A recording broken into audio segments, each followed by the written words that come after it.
Wala kang breeding, alam mo ba yon? Tayo na. Sandali lang. Meron lang ako tatanong. Totoo bang meron ka ng pakakasalang iba? Eh, ano naman? Ibig sabihin, totoo. Malaya na si Sanchay sa'yo. Naku, maraming salamat. Kasi pinakaray. Ano ka ba? Natutuwa lang ako sa kanya. Ngayong malapit ka na ikasal, siguro hindi ka na magagalit sa akin kung makipag-date ako kay Sanchay. Nangangarap ka ng gising. Taming sir. Pwede ba kutong lupa? Subukan mo ulit gawin yon.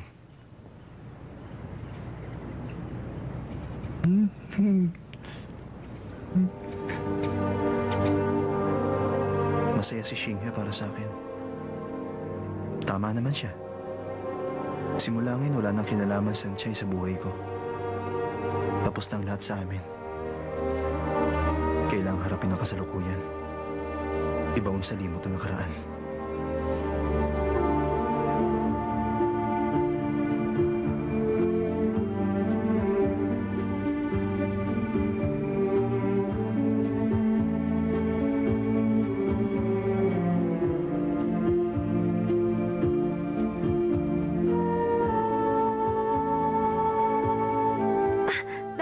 Dito, halika.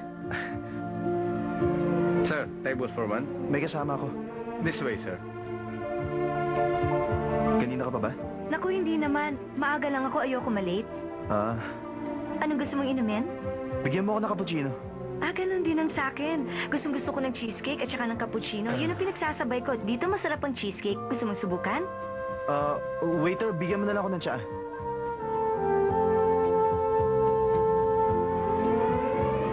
Ito nga pala ang first date natin, kaya binilang kita ng gift.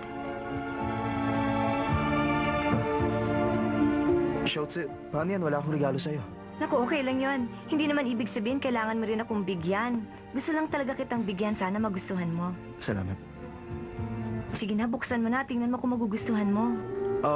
Pag-uwi ko na lang. Alam mo ba, kahapon na naghahanap ako ng gift para sa'yo, naisip kong ano nga kayang klase ng personality meron ka. Alam mo, sa totoo lang, ang hirap hulaan. Bakit mukhang tahimik ka?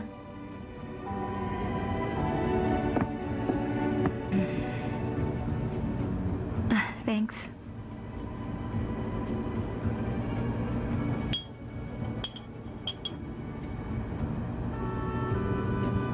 Ang bango talaga ng cappuccino. Gusto mo tikman? Masarap.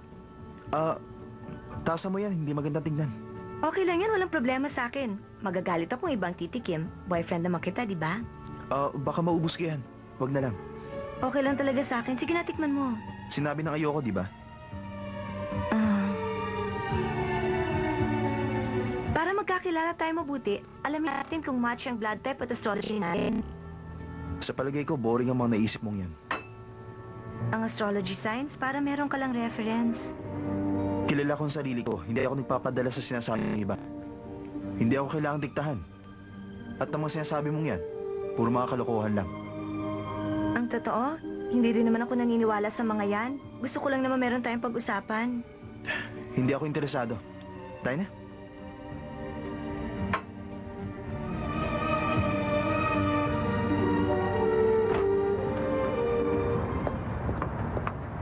Sandali lang naman. Bakit ba ang bilis mong maglakad? Para namang... ano ba? Para tayo nakikipagkarera. Daming tsa! Alam mo, nakakairita ka na. Ayoko sa lahat, mabagal maglakad. Ano bang klaseng date to? Kung kumilos ka, parang hindi kita boyfriend. Excited pa naman ako makipag-date sa'yo ngayon. Maaga pa akong gumising para bumili ng gift para sa'yo. Pero simula nang makita mo ako, hindi ka na ulit tumingin sa akin. At wala ka man lang kunento kahit ano. At yung gift na bigay ko, iniwan mo lang sa table. Huwag nating pilitin ang ating sarili. Dahil kung gantong klaseng date rin lang, mabuti pa wag na lang. Sorry na.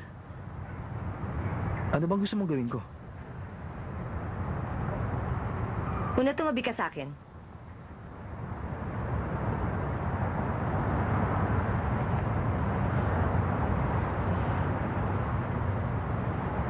Ngayon? Kakapit ako sa'yo at simula ngayon sabay tayo maglalakad. Magkikwentuhan tayong dalawa. Bitiwan mo nga ako, nakakayang ginagawa mo. Boyfriend naman kita at hindi yun nakakahiya. Alam mo ba, masaya ako dahil sa sinabi mo sa akin ng isang araw. Hindi talaga ako makapaniwalang gusto mo rin akong kilalanin. Pero ngayon nag-aalangan ako. Nag-aalangan saan? Nag-aalangan naman akong hindi mo ako lubusang makikilala. Alam mo, nakakainis ka. Hindi ba sabi ko, susubukan ko naman? Hindi ko magagawa yun sa loob ng isang araw lang. Pero hanggang kailan?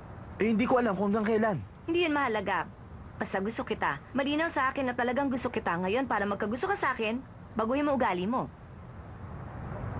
Ang dami mo namang hinihingi. Aba, syempre dapat lang. Para ka namang bossing kung mag-utos. Okay nga yun, mas maganda nga yun eh.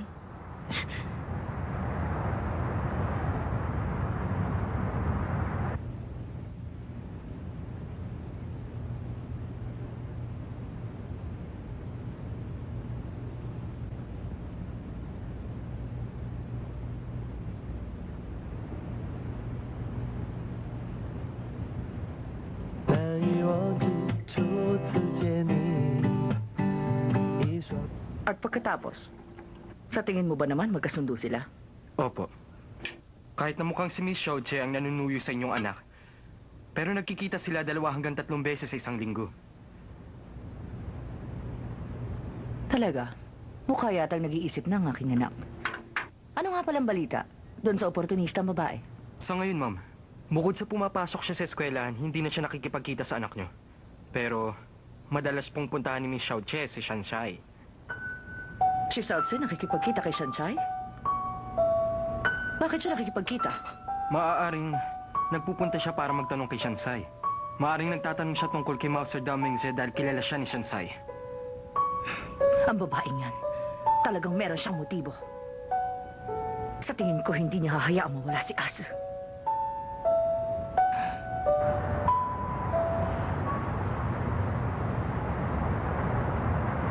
Hello, Sunshine, nasan ka? Ha? Nasa bahay ka pa? Pwede ba tayo magkita?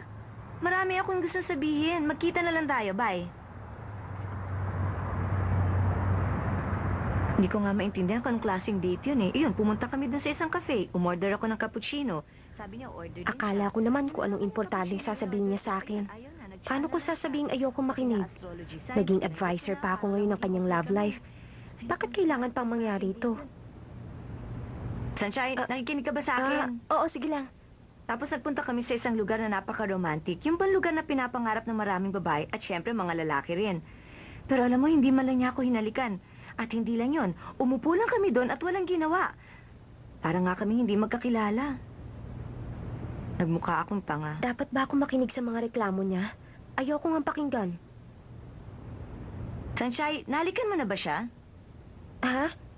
Nahalikan mo na ba siya? Sabihin mo sa akin.